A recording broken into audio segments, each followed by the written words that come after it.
Iran's supreme leader Ayatollah Khamenei has made his first public appearance since the US airstrikes on nuclear facilities, and he said they had achieved nothing. He claimed victory in the conflict with Israel and said the strikes amounted to little more than showmanship by President Trump. Our chief international correspondent, Lise Doucette, is in the Iranian capital, Tehran.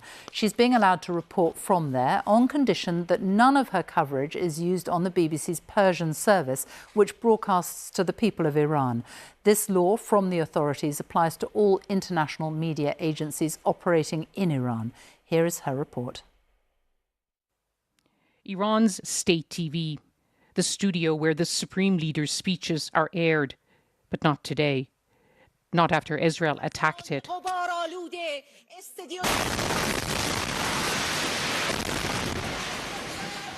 Forcing the newsreader to flee, her desk devoured by fire.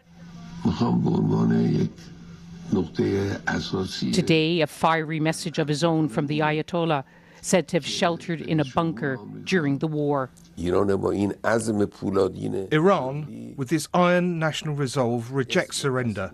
For a country like this, the idea of surrender is laughable to anyone who truly knows the Iranian nation. For now, a fragile ceasefire. Tehran starts to look like itself. Its infamous traffic, its beautiful bazaars. Residents slowly returning to a city they left to escape the bombs.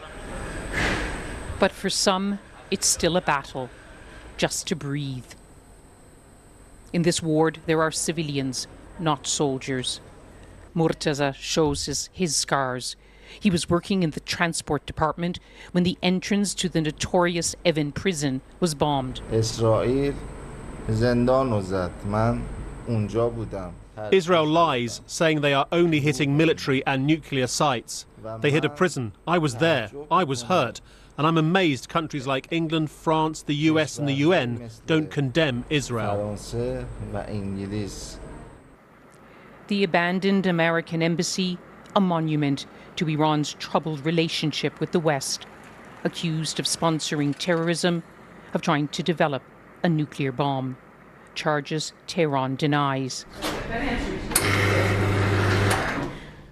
But even inside this former embassy, a cafe serving iced Americanos.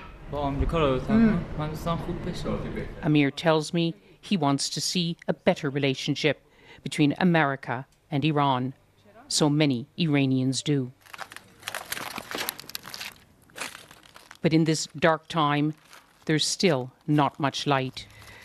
The message in public was defiant, but this blackened studio symbolizes this dark moment in Iran, the most difficult and dangerous decisions confronting the supreme leader, the most fateful choices in his nearly 40 years in power. A new, uncertain chapter in an old, long-standing war. Lise Doucette, BBC News, Tehran.